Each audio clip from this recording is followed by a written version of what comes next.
اللہم صلی علی سیدنا محمد و بارک وسلم۔ صبح صادق کا وقت تھا اور پیر کا دن تھا۔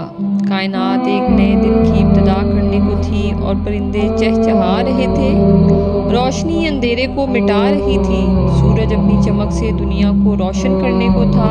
عرب میں بہار کا موسم تھا، جب پھول کھلتے ہیں، سبزہ اگتا ہے، ہر چیز کھلی کھلی ہوتی ہے، ہر شے خوبصورتی اور تازگی کا احساس دیتی ہے۔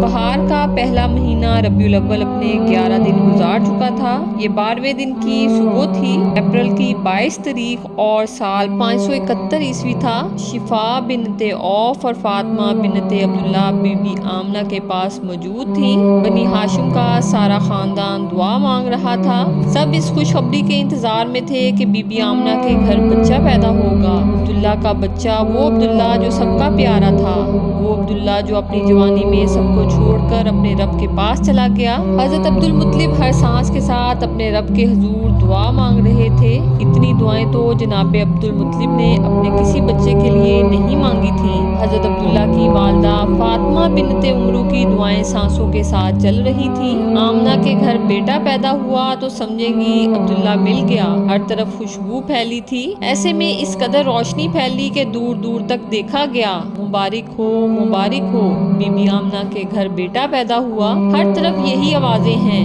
بنو ہاشم کو جتنی خوشی اس بیٹے کے پیدا ہونے کی ہے، اس کا اندازہ لگانا مشکل ہے۔ سب کی دعا تھی کہ جناب عبداللہ کے گھر بیٹا پیدا ہو۔ اللہ کریم نے ان کی دعائیں قبول کر لیں۔ ابو لہب کی کنیز صوبیہ بھی ادھر ہی ہے، بھاگی بھاگی آئی اور سب سے کہنے لگی، مبارک ہو، بی بی آمنہ کے گھر بیٹا پیدا ہوا، جناب عبداللہ کا بیٹا پیدا ہوا۔ اپنی کنیز کی آواز سن کر ابو لہب نے بھتیجا پیدا ہونے کی خوشی میں صوبیہ کو آزاد کر دیا۔ رسول اللہ صلی اللہ علیہ وآلہ وسلم کا کمال دیکھیں، دنیا میں آتے ہی غلاموں کو آزادی نصیب ہونے لگی۔ یہ کیسا یتیم پیدا ہوا جو یتیموں اور بے بس لوگوں کے لیے اللہ کی رحمت بن کر آیا۔ صوبیہ کی خوشی کی کوئی حد نہیں۔ غلامی سے آزادی ملنا عرب میں زندگی ملنے سے بڑی خبر ہے۔ کسریٰ بادشاہ کے محل کی 14 برجیاں گر گئیں۔ ایران کے سب سے بڑے آتش کدہ کی 1000 سال سے روشن آگ بجھ گئی۔ جناب عبداللہ کے 9 بیٹے اس وقت جوان اور 2 بیٹے بہت چھوٹی عمر میں تھے۔ عبداللہ وفات پا چکے تھے۔ جناب عبداللہ کو اپنی 100 سالہ زندگی میں اتنی بڑی خوشی نہیں ملی جتنی اس خبر سے ملی۔ انہیں ایسا لگ رہا تھا جیسے فوت ہونے والا بیٹا عبداللہ دوبارہ مل گیا ہو۔ پوتے کو گود میں لیا، ماتھا چوما اور اپنے سینے سے لگایا۔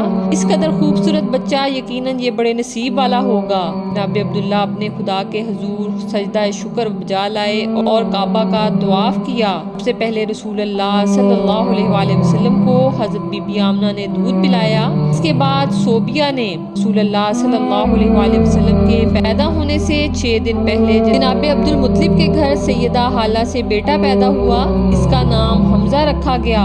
حضرت حمزہ رضی اللہ تعالیٰ عنہ اور رسول اللہ صلی اللہ علیہ وآلہ وسلم میں ساری زندگی بہت دوستی رہی۔ صوبیہ نے حضرت حمزہ رضی اللہ تعالیٰ عنہ کو بھی دودھ پلایا اور رسول کریم صلی اللہ علیہ وآلہ وسلم کو بھی۔ وہ اس لحاظ سے رسول اللہ صلی اللہ علیہ وآلہ وسلم کے رضاعی بھائی بھی ہیں، اور رسول اللہ صلی اللہ علیہ وآلہ وسلم اور حضرت حمزہ رضی اللہ تعالیٰ عنہ کی زندگی کے ابتدائی سال اور حضرت حمزہ رضی اللہ تعالیٰ عنہ کی زندگی کے ابتدائی سال قبیلہ بنی سعد میں گزرے۔ دونوں خالہ زاد بھائی بھی ہیں۔ رسول اللہ صلی اللہ علیہ وآلہ وسلم کے پیدا ہونے کے 7ویں دن حضرت عبدالمطلب نے قریش کو دعوت دی اور رسول اللہ صلی اللہ علیہ وآلہ وسلم کے سر کے بال اتروائے اور بالوں کے وزن کے برابر سونا صدقہ دیا۔